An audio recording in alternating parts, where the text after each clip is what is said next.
부녀의 아름다운 찬양이었습니다. 하나님께 영광을 돌려주시고 또 성도들에게 큰 은혜와 감동을 주신 우리 두 집사님에게 진심으로 감사를 드립니다. 2021년 한 해가 거의 맞춰가고 있습니다. 다음 주면 마지막 주가 되겠습니다. 시간이 얼마나 빠른지 정말로 쏜살같이 그렇게 2021년도가 지나가는 것 같습니다. 이렇듯 시작이 있으면 끝이 있듯이 이 세상 또한 서서히 끝을 향해 달려가는 것 같습니다. 이번 한 주간 우리나라에서 있었던 그 지진과 또 계속되는 그 전염병 등 또 여러 사고와 재난 등 많은 것들이 예수님의 재림이 가까웠다는 것을 징조들을 통하여 우리를 향해 소리친 것 같습니다. 아무쪼록 이러한 때를 잘 분별함으로 깨어서 재림을 준비하는 우리 모두가 되기를 간절히 소망합니다. 너희에게 평강이 있을지어다. 아멘. 이런 소란한 세상임에도 불구하고 이 안식일 주님 앞에 나오신 모든 성도님들을 진심으로 환영합니다. 하나님만이 주실 수 있는 크신 은혜와 축복이 또 평안이 이 안식일 여러분 모두 함께 하기를 간절히 소망합니다. 오늘도 옆사람과 사랑과 소망을 담아서 우리 인사하고 기사하겠습니다. 하늘까지 함께 갑시다. 서로 인사해 주시면 감사하겠습니다.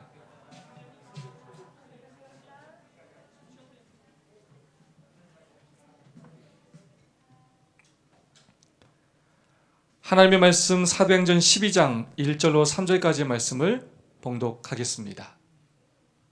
그때 헤롯 왕이 손을 들어 교회 중 몇 사람을 해하려 하여 요한의 형제 야고보를 칼로 죽이니 유대인들이 이 일을 기뻐하는 것을 보고 베드로도 잡으려 할세 때는 무교절이라. 아멘. 여러분 사도행전 12장에 등장하는 주요한 인물 3명이 있습니다. 여러분 누굴까요? 아시는 분 계십니까? 방금 성경절에 이미 2명이 등장했습니다. 누굽니까? 요한 땡입니다. 우리 이무혁 집사님? 베드로 또 있습니다. 3명. 헤롯. 감사합니다. 정답입니다. 헤롯, 야고보, 베드로입니다. 가만히 살펴보면 이 세 사람의 운명이 자신의 의지와 계획과는 상관없이 급변하는 것을 보게 됩니다. 이 세 사람 다 예상치 못한 상황과 형편에 처하게 되는 것을 보게 됩니다. 저는 오늘 이번 주 말씀 묵상의 주제인 사도행적 15장 옥에서 노임과 그 본문인 사도행전 12장의 말씀을 본문으로 이 세 사람의 삶과 죽음을 통해서 드러난 그 하나님의 뜻을 살펴보고자 합니다. 사도행전 12장 1절의 말씀입니다. 그때 헤롯 왕이 손을 들어 교회 중 몇 사람을 해하려 하여. 헤롯이 교회를 핍박합니다. 여기서 헤롯은 아까 문제에서 우리 정재혁 성도님이 마치셨던 것처럼 헤롯 아그리빠 1세를 의미합니다.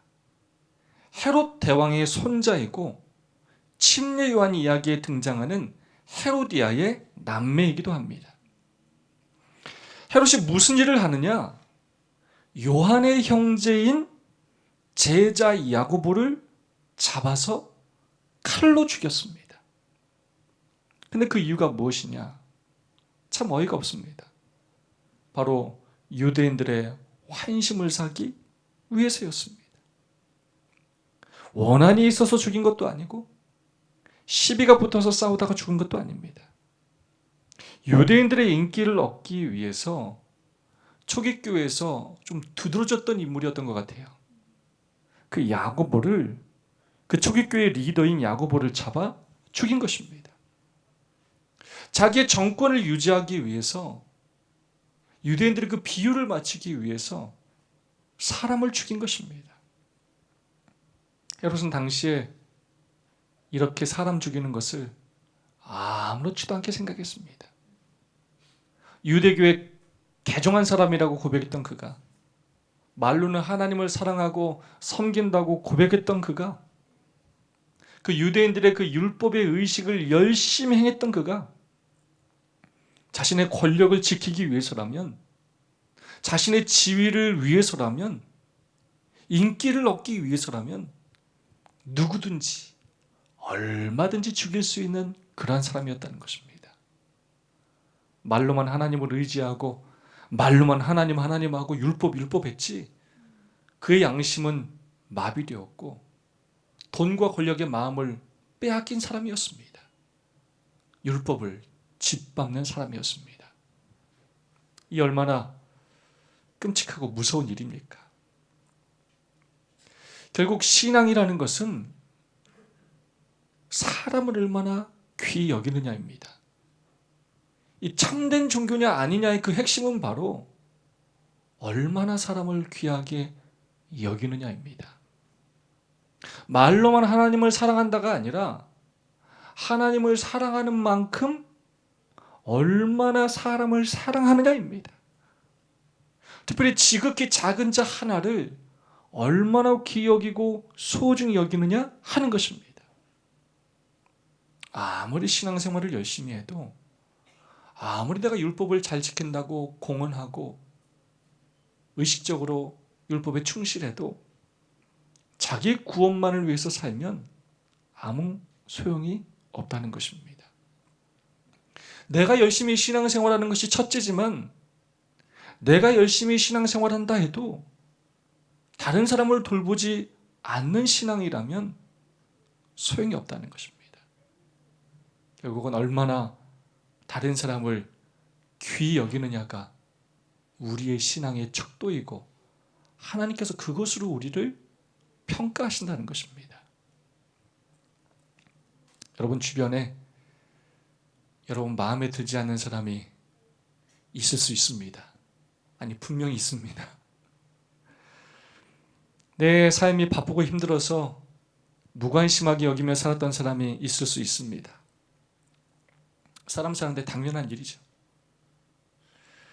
마음에 안 들어도 여러분 무관심하지 말고, 좀 실수했어도 너무 구박하지 말고 정말로 귀히 여겨주시기 바랍니다. 우리의 그런 인연이 보통 인연이 아닙니다. 하나님께서 특별한 섭리로 만나게 하시고 교제하게 하시는 것입니다.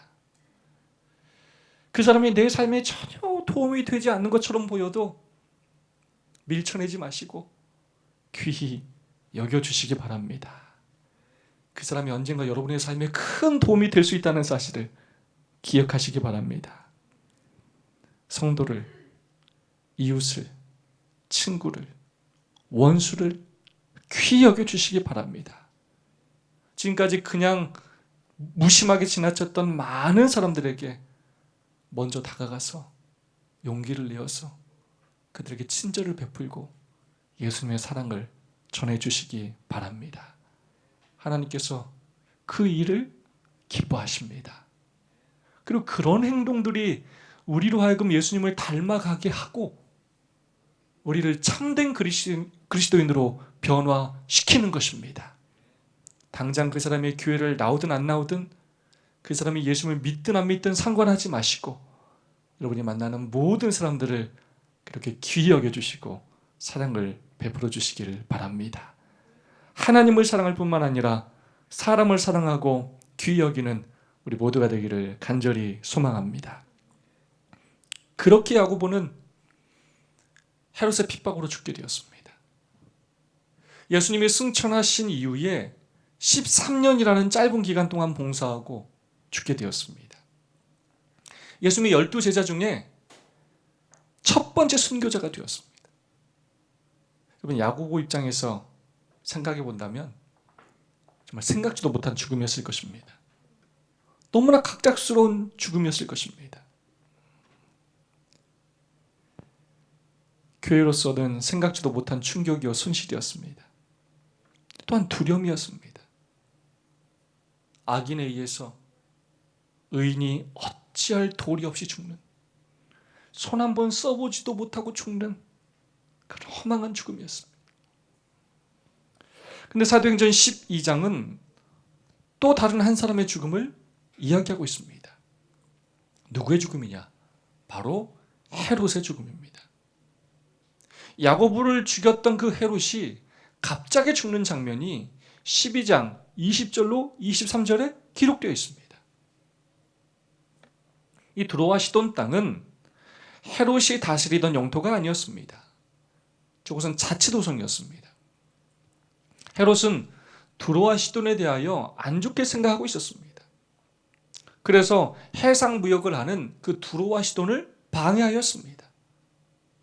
그것을 두려워하던 두로와 시돈 사람들이 헤롯의 마음을 사기 위해 헤롯을 찾아와 아부하는 내용이 12장에 그려져 있습니다.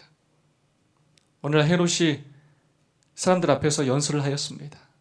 그때 두로와 시돈 사람들이 뭐라고 말했느냐? 야, 이건 신의 소리지 사람의 소리가 아니다 라고 공치사를 하였습니다. 그때 헤롯이 어떻게 했느냐? 성경은 이렇게 기록하고 있습니다. 헤롯이 영광을 하나님께 돌리지 아니하는 거로 주의 사자가 고치니 충이 먹어 죽으니라. 자신이 마치 하나님인 것처럼 사람들의 생명을 좌지우지하고 자신이 모든 것을 할 수 있는 사람인 것처럼 생각하고 행동하며 사람들의 그 공치사의 정신을 잃고 마치 진짜 자신이 진짜 하나님인 것처럼 하나님의 그 영광을 가로챘습니다. 그랬던 그를 하나님이 치셨습니다. 갑자기 죽고 말았습니다. 충이 먹어 죽으니라. 정말로 생각지도 못했던 방법으로 그가 갑자기 죽게 되었습니다. 하나님의 교회를 핍박하고 하나님의 성도를 죽게 한 그가 마침내 심판을 받았습니다. 하나님께서 그에게 권세를 주시고 기회를 주셨건만 오히려 하나님의 뜻을 거역하고 방해하였기에 그에 합당한 심판을 그가 받게 되었습니다. 하나님께서 그의 계획을 꺾으셨습니다. 하나님의 거역하고 반역한 악인들의 초유의 모습을 보여주는 것입니다. 여러분, 헤롯 역시 야고보처럼 갑작스러운 죽음이었습니다. 예상치 못한 죽음이었습니다. 그때 헤롯 왕이 손을 들어 교회 중 몇 사람을 해하려 하여 헤롯은 자신은 누구든지 죽일 수 있다고 생각했을 뿐이지 자신이 그렇게 죽을 것이라고는 전혀 생각하지 않았습니다. 그리스도인들을 죽이던 그가, 다른 사람의 생명을 좌지우지할 수 있다고 생각했던 그가 갑자기 죽고 말았습니다. 하나님의 심판을 받은 것입니다. 제위 7년, 주 44년, 그의 나이 53살에 죽고 말았습니다. 야고보와 헤롯, 갑작스럽게 죽은 이 두 사람의 죽음이 얼마나 비교가 됩니까? 영혼을 구원하기 위해, 복음을 전하기 위해, 사명을 감당하기 위해 믿음으로 살다가 순교한 야고보, 높은 지위에 있었지만 명예와 지위를 위해 다른 사람을 아무렇지도 않게 죽이며 살다가 죽은 헤롯. 당시 헤롯은 그의 지위 때문에 그의 장례식이 정말 대단했을 것입니다. 그에 비해 야고보의 장례식은 정말 초라했을 것입니다. 그러나 우리 예수님 재림하시는 그날 엄청난 반전이 있게 될 것입니다. 지금은 똑같아 보이지만, 그냥 무덤에 있는 것처럼 보이지만 엄청난 차이가 있을 것입니다. 헤롯은 영원한 것을 도적질하여 짧고 유한한 세상의 것과 바꿔버렸습니다. 그는 어리석은 삶을, 실패한 삶을 살았습니다. 자신을 위해 살다 사람을 귀여기지 못했습니다. 하나님께서 주신 권세와 특권을 남용했고 기회를 악용했습니다. 하나님을 거절하고 교회와 성도들을 핍박하였습니다. 야고보는 순교자로 하나님 앞에 설 것이지만 헤롯은 돌이킬 수 없는 죄인으로 심판대 앞에 분명히 서게 될 것입니다. 야고보는 영생을 얻었고 헤롯은 그 영생을 놓치고 말았습니다. 야고보는 생명의 부활인 첫째 부활에 참여할 것이고 헤롯은 심판의 부활인 둘째 부활에 참여하게 될 것입니다. 헤롯의 삶과 죽음을 보면서 많은 교훈을 얻게 됩니다. 우리는 왜 하나님께서 저런 악한 헤롯에게 야고보를 죽게 하시는가 생각할 수 있습니다. 악인들이 마음대로 의인들을 핍박하고 함부로 할 때, 하나님의 율법에 순종하지 않는 악인들이 오히려 의인보다 더 잘 되는 것처럼 보일 때, 하나님께서 분명히 우리에게 말씀에 순종할 때 축복했다고 약속했음에도 불구하고 불법과 편법을 행하는 악인들이 더 잘 되는 것처럼 보일 때 이해하기 어렵고 속상할 때가 있습니다. 악인들이 더 잘 살고 더 인정받고 더 많은 것을 소유하고 마음대로 하는 것처럼 보일 때가 있습니다. 우리의 생명이 그들의 손아귀에 잡혀 있는 것처럼 보일 때가 있습니다. 오늘날의 세상에서도 그런 일이 많이 있습니다. 그리고 앞으로도 많이 일어날 것입니다. 마지막 시대 남은 무리인 우리는 그런 일을 경험하며 살 수밖에 없습니다. 그러나 그것이 끝이 아님을 우리는 반드시 기억해야 합니다. 악인이 세상을 주관하는 것처럼 보이지만 마침내 세상 역사를 주관하시는 분은 하나님이십니다. 생사화복을 주관하시는 분은 바로 하나님이십니다. 악인은 반드시 하나님께 심판을 받게 될 것입니다. 악인들이 이 땅에서 얻었던 모든 것들이 한순간에 사라지는 날들이 오게 될 것입니다. 그들이 무시하고 짓밟았던 그 의인들이 마침내 영생을 얻게 되는 것을 결국 보게 될 것입니다.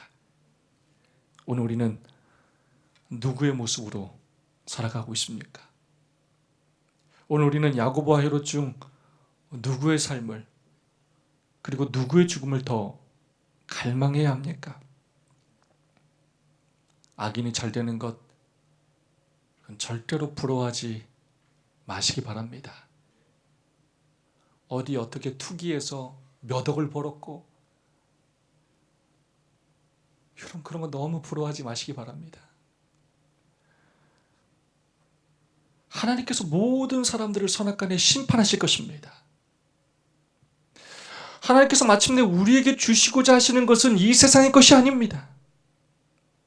이 땅을 위해 살고자 하면 이 땅으로 끝날 것이요 하늘을 위해 살면 영생을 얻게 될 것입니다.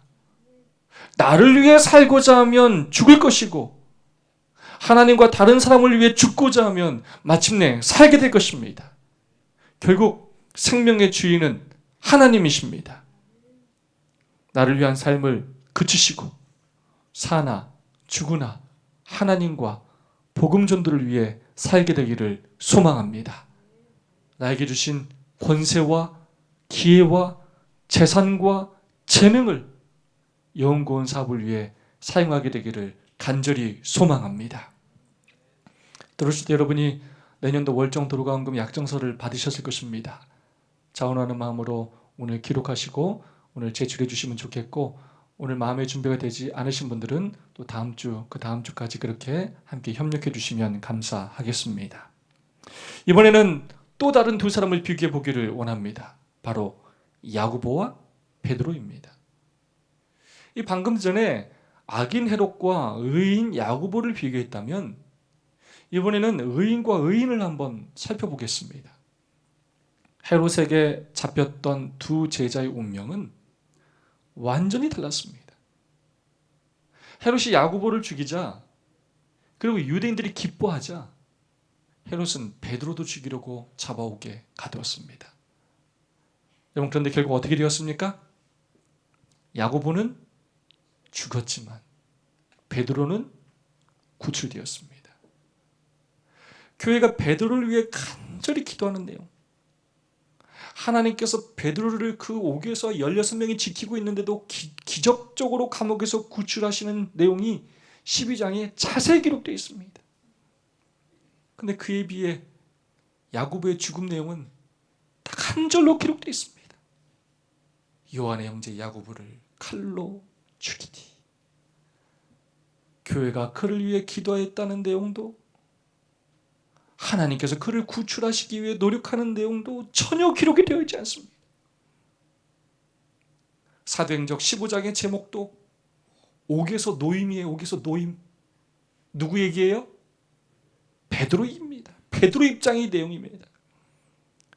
야고보 입장의 내용이라면 옥에서 죽음이라고 해야 합니다. 이런 고민을 하지 않을 수가 없습니다. 왜 하나님은 이렇게 하셨을까? 야고보보다 베드로를 더 사랑하셨을까? 야고보 때는 성도들이 기도하지 않았을까? 그렇지 않을 것입니다. 인간적으로 볼 때, 야고보의 입장에서 볼 때 너무나 안타까운 일입니다. 왜 하필 제자 중에 제가 첫 번째입니까? 아직도 할 일이 많은데, 죽고 싶지 않은데요. 하나님께서 구해주실 거야. 야고보는 이런 생각을 하지 않았겠습니까? 예수님의 제자 중에 야고보와 요한이 형제였는데, 야고보는 제자 중에 가장 빨리 순교당했고 요한은 제자 중에 가장 마지막에 죽었습니다. 왜 하나님은 당신의 충성된 제자인 야고보와 베드로를 같은 상황에서 다르게 대하신 것일까요? 하나님이 불공평하신 분이라 그럴까요? 절대로 그렇지 않습니다. 우리가 똑같은 신앙생활을 하는 것처럼 보여도 그 삶의 모습이 다 다릅니다. 똑같은 상황에서 똑같이 기도해도 그 결과가 다 다릅니다. 그 이유가 무엇이냐? 그 이유는 바로 우리 개개인을 향한 하나님의 계획과 섭리가 다 다르기 때문입니다. 나를 창조하신 하나님께서 나만을 위한 특별한 계획을 가지고 있으시기 때문입니다. 마침내 나에게 가장 좋은 것이 무엇인지 하나님이 가장 잘 아시기 때문입니다. 내가 부족하더라도, 내가 실수하더라도 그것까지 다 감안하셔서 나를 가장 좋은 길로 인도하시는 하나님이시기 때문입니다. 야고보를 향한 섭리는 지금 우리가 알기로는 바로 헤롯에게 죽게 하심으로 그 피로 인하여 복음의 씨앗이 더 뿌려지게 하는 것이었습니다. 성도들로 하여금 더 마음을 살피고 더 기도하게 하기 위함이었습니다. 그 당시의 성도들은 이해하기 어려웠을 것입니다. 그러나 오늘 우리는 그 사실을 알고 있고 하늘에 가서야 마침내 그 진정한 의미를 알게 될 것입니다. 이 베드로를 향한 섭리는 더 복음을 위해 봉사하다가 마침내 예수님처럼 십자가에 거꾸로 달려 죽게 하는 것이었습니다. 칼로 죽게 하시는 것이 아니었습니다. 그들의 삶의 여정도, 죽음의 때와 방법도 모두 달랐습니다. 그 둘을 향한 하나님의 계획이 달랐기 때문입니다. 신앙생활을 하다 보면 왜 이렇게 나에게만 이런 안 좋은 일이 일어나는가 고민될 때가 있습니다. 왜 저 사람은 저렇게 기도 응답도 잘 되는 것 같고 가정의 믿음 안에서 화목한 것 같고 저 사람은 좋은 일만 일어나는 것 같은데 나는 왜 그런가 고민될 때가 있습니다. 그런 사람이 부러울 때가 있습니다. 그래서 하나님이 원망스러울 때가 있습니다. 도저히 나를 향한 하나님의 뜻이 무엇인지를 이해하기 어려울 때가 있습니다.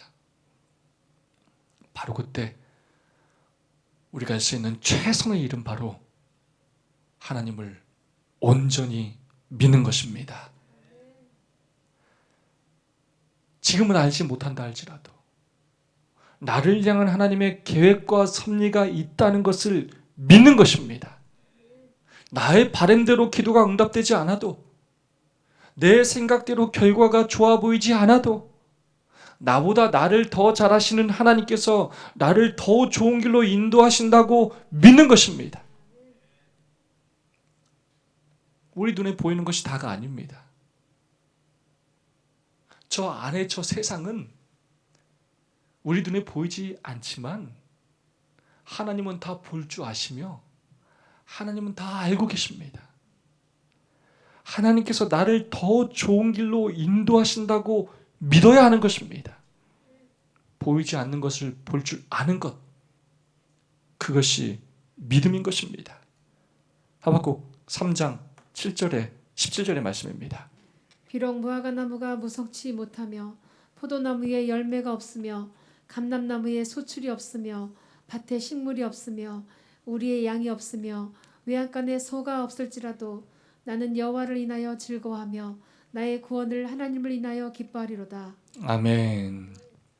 이 하박국 선지자의 고백처럼 우리의 삶이 야고보의 삶이 되든 베드로의 삶이 되든 서로 시기하고 질투할 것 없이, 불화할 것 없이 하나님께서 인도해 주시는 나의 길을 믿음으로 끝까지 걸어가는 저와 여러분이 되기를 간절히 소망합니다. 정말 감동적인 것은 야고보와 베드로의 태도입니다. 야고보의 그 순교 장면이 성경과 예언의 신에는 자세히 기록되어 있지 않습니다. 아쉬워요. 알렉산드리아의 교부였던 클레멘트의 기록에 의하면 야고보가 순교당할 때 얼마나 용감하고 얼마나 거룩했는지 그 야고보를 재판정으로 데리고 가던 그 병사가 그 야고보의 믿음에 감동을 받았다고 전해집니다. 그 병사는 야고보의 신앙 강증에 감격해서 자기도 그리스도인이라고 고백하게 되었다고 합니다. 이로 인하여 두 사람은 함께 형장으로 끌려가게 되었는데 도중에 그는 야고보에게 자신을 용서해달라고 간청했고 야고보는 그를 위해 축복을 빌어주었다고 합니다. 그때 야고보는 그에게 샬롬, 당신에게 평강이 있을지어다 라고 말하고 그에게 입을 맞추었고 그들은 함께 참수되었다고 합니다. 야고보는 죽음을 전혀 두려워하지 않았습니다. 하나님을 원망하지도 않았습니다. 왜 접니까? 하지 않았어요. 왜 지금입니까? 하지 않았어요. 그는 자신의 모든 것을 하나님께 내어놓았습니다.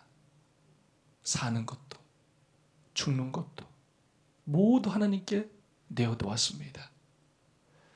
그것이 자신을 향한 하나님의 섭리임을 믿었습니다. 하나님의 가장 좋은 길임을 믿었습니다. 그렇게 그것을 기쁨으로 받아들였고 두려움이 아니라 평안함으로 마지막을 맞이하였고 그 믿음과 그 모습으로 그 죽음 앞에서도 그는 전도를 한 것입니다. 여러분, 베드로도 마찬가지였습니다.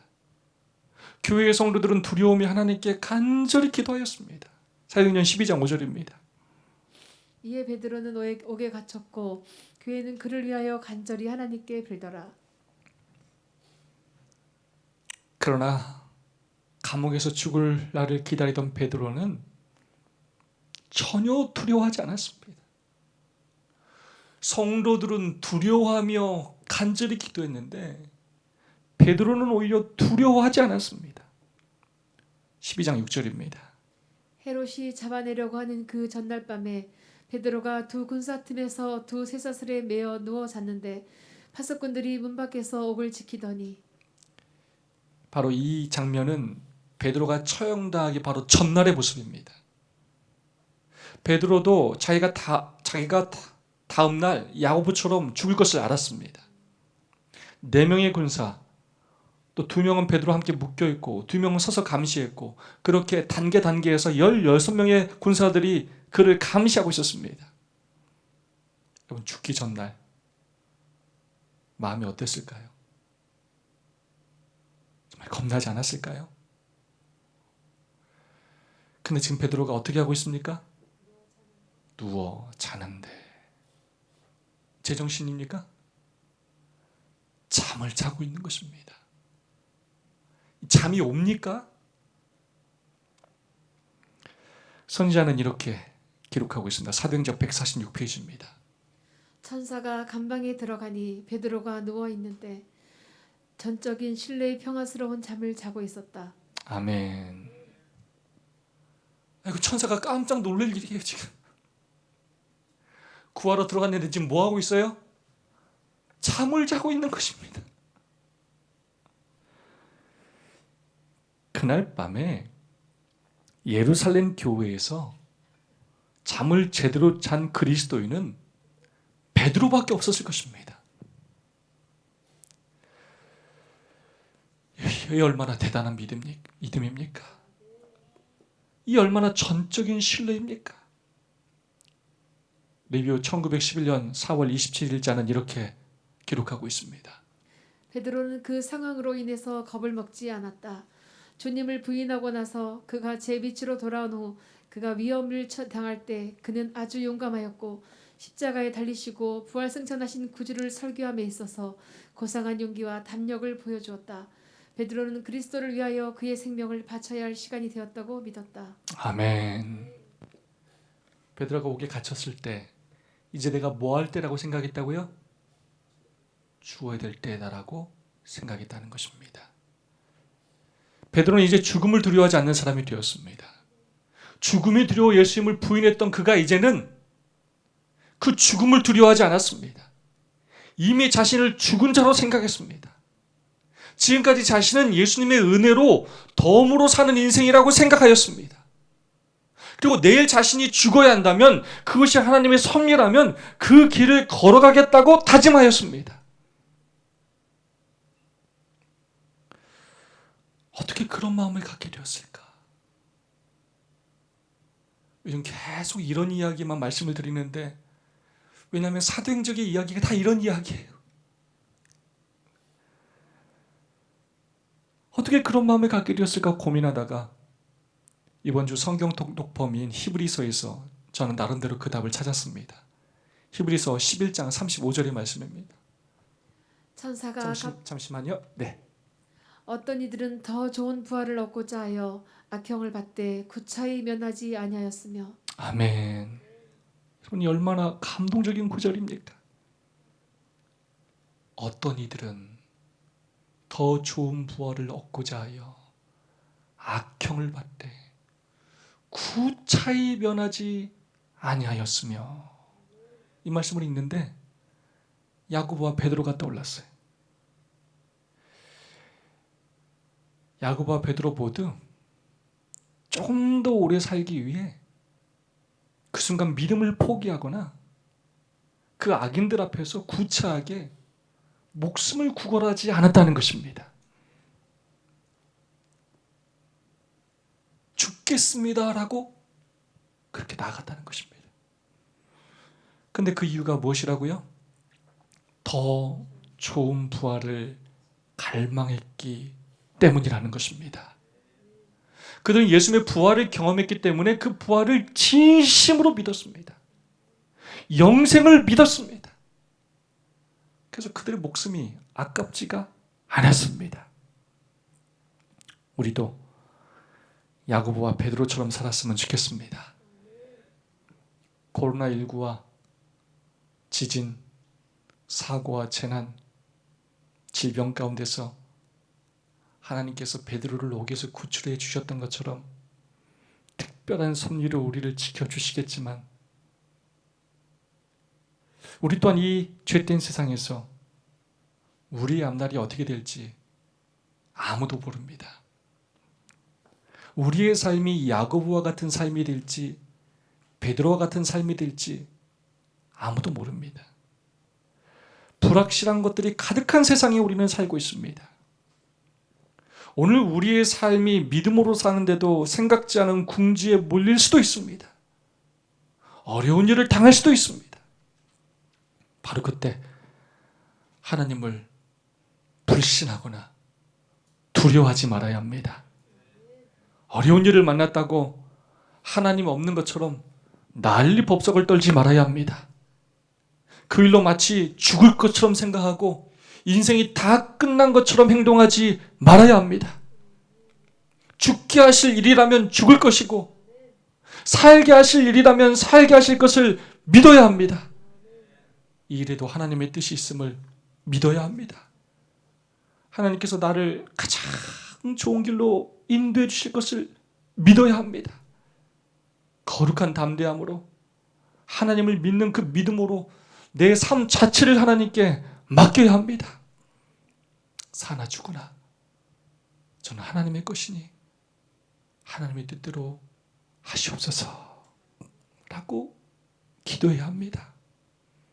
왜냐하면 이 세상의 삶으로 우리의 삶이 끝나지 않기 때문입니다. 우리에게 더 좋은 부활이 준비되어 있기 때문입니다. 머지않아 우리 예수님께서 재림하실 때 우리에게 끝도 없는 영생을 주실 것이기 때문입니다. 시대소망 787페이지에 있는 말씀입니다. 믿는 자들에게는 죽음이 사소한 문제에 불과하다. 아멘. 이 얼마나 위대한 말씀입니까? 어느 종교가 감히 죽음을 사소하다고 이야기할 수 있습니까? 어떻게 죽음을 사소한 문제라고 말할 수 있습니까? 우리가 이 땅에서 살아온 시간과 마침내 누릴 영생과는 비교도 할 수 없을 것입니다. 그런 믿음을 가지고 있다면 우리에게는 죽음이 사소한 문제가 될 것입니다. 그만큼 우리가 가진 이 재림과 부활의 소망이 위대한 것이라는 것입니다. 그러므로 우리의 삶의 목표가 이 땅에서 그냥 오래 사는 것이 되지 말아야 합니다. 이 땅에서 잘 먹고 잘 사는 것이 되지 말아야 합니다. 이 땅이 아니라 저 하늘에서 영원히 사는 것이 되어야 합니다. 하나님의 뜻으로 살다가 하나님의 뜻대로 죽는 것이 되어야 합니다. 이사야 55장 8절 9절 다 함께 한번 읽어보겠습니다. 이는 시작. 이는 내 생각이 너희의 생각과 다르며 내 길은 너희의 길과 다름이니라. 여호와의 말씀이니라. 이는 하늘이 땅보다 높음같이 내 길은 너희의 길보다 높으며 내 생각은 너희의 생각보다 높음이니라. 아멘. 여러분 이 말씀 믿으십니까? 하나님은 나보다 나를 향한 더 좋은 길을 알고 계십니다. 하나님은 나보다 나의 미래를 더 잘 준비하고 계십니다.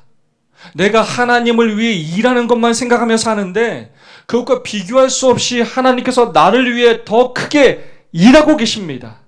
하나님께서 당신을 위해 사는 자녀들을 끝까지 책임지실 것입니다. 이 땅에서도 우리를 인도하실 뿐만 아니라 재림의 날 생명으로 부활시키실 것이고 영생을 선물로 주실 것입니다. 그러한 믿음으로 더 좋은 부활을 갈망하며 오늘 우리의 삶을 덤으로 주신 인생으로 생각하며 그 모든 인도하심에 기쁨과 감사함으로 순종하며 따라가는 저 여러분 모두가 되기를 진심으로 간절히 바라면서 오늘 말씀을 마치겠습니다. 두 분씩 짝을 지어서 5분 동안 오늘 받은 은혜와 결심을 나누는 시간을 갖도록 하겠습니다. 우리 혼자 계시는 분이 없이 꼭 두 분 또는 세 분씩, 두 분씩 할 수 있다면 두 분씩 꼭 짝을 지으셔서 함께 말씀의 은혜를 나눠주시기를 부탁드리겠습니다. 우리 윤순남 집사님, 우리 정적 성도님 함께 해주시고요. 우리 함진일 성도님, 김민지 집사님 함께 해주시면 좋겠습니다.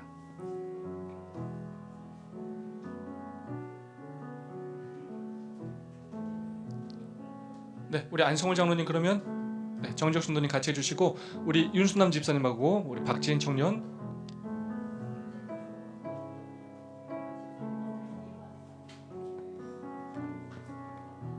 우리 문세희 청년과 하겠습니다.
받은 은혜를 우리 서지현 집사님께서 대표로 나눠주시겠고 마지막에 또 결심해 주시겠습니다.